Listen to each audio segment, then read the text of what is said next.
ہر شخص اپنی پریشانیوں میں الجھا ہوا ہے۔ کوئی رو رہا ہے تو کوئی ہنس رہا، کوئی خوش ہے تو کوئی غم میں مبتلا ہے۔ ہمیں ایک مقصد کے تحت اس دنیا میں بھیجا گیا ہے۔ ہم میں سے ہر ایک بندہ آزمائش میں ہے۔ ضروری نہیں ہے کہ جو صحت مند ہے، جس کے پاس مال ہے، وہ آزمائش میں نہیں۔ یقین کرے وہ شخص بھی آزمائش میں ہی ہے۔ کسی کو اللہ تعالیٰ سے دے کر آزماتا ہے تو کسی کو مال و دولت دے کر آزماتا ہے۔ کسی کو خوشیوں سے آزماتا ہے تو کسی کو غم سے آزماتا ہے، بلکہ انسان کو ہر چیز سے آزمایا جاتا ہے۔ آپ جانتے ہیں کہ آزمائش میں انسان کب تک مبتلا رہتا ہے اور انسان کی آزمائش کب ختم کر دی جاتی ہے؟ تو سنیں، کبھی کبھار بہت مختصر سا امتحان لے کر جزا یا سزا کا فیصلہ کر دیا جاتا ہے، اور کبھی کبھار اللہ رب العزت کو کوئی چہرہ اتنا پسند آ جاتا ہے کہ وہ چہرے کو بار بار دیکھنے کے لیے امتحان لمبا کر دیتا ہے۔ ایسا نہیں ہے کہ وہ تکلیف دیتا ہے، اور ایسا بھی نہیں ہے کہ وہ سنتا نہیں ہے۔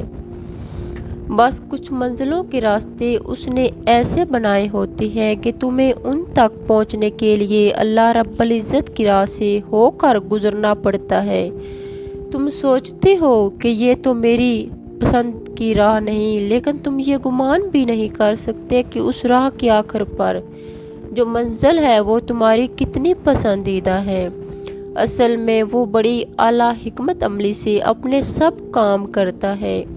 اس کے کن کہنے کا ایک اپنا منفرد انداز ہے۔ وہ بڑی ترتیب سے دعائیں قبول کرتا ہے، چھوٹے چھوٹے راستوں سے بڑی منزل تک لے جاتا ہے۔ وہ چھوٹے چھوٹے ذریعوں سے تمہیں معجزوں تک لے آتا ہے۔ بس صبر کرو اور انتظار کرو۔ ملنے کا وقت مختلف ہو سکتا ہے، پر ملنے والی چیز نہیں۔ بڑا ہنرمند ہے میرا رب، نوازنے سے لے کر مطمئن کرنے تک ہر چیز پر قادر ہے۔ اور یقین رکھو کہ جو کہانی اب تک ادھوری ہے، اسے مکمل کرنے والا تمہارا اللہ ہے۔ روتے ہوئے مانگنے کا جو خیال تمہارے ذہن میں آتا ہے، وہ خیال لانے والا بھی تو تمہارا اللہ ہے۔ اور جو دعا بار بار بے ساختہ زبان سے جاری ہو جاتی ہے، اس کو زندگی کا حصہ بنانے والا بھی تو تمہارا اللہ ہی ہے۔ بس صبر کرو، بے شک اللہ صبر کرنے والوں کے ساتھ ہے۔ وقت مقرر ہے قبولیت کا، ہر مقررہ وعدے کی ایک لکھت ہے، بے وقت تو کچھ نہیں ملتا۔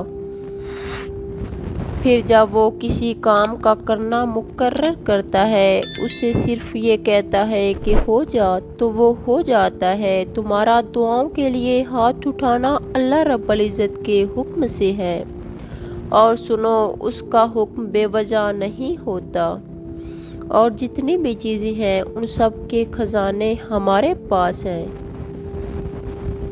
اور ہم ہر چیز کو اس کے مقررہ انداز سے اتارتے ہیں۔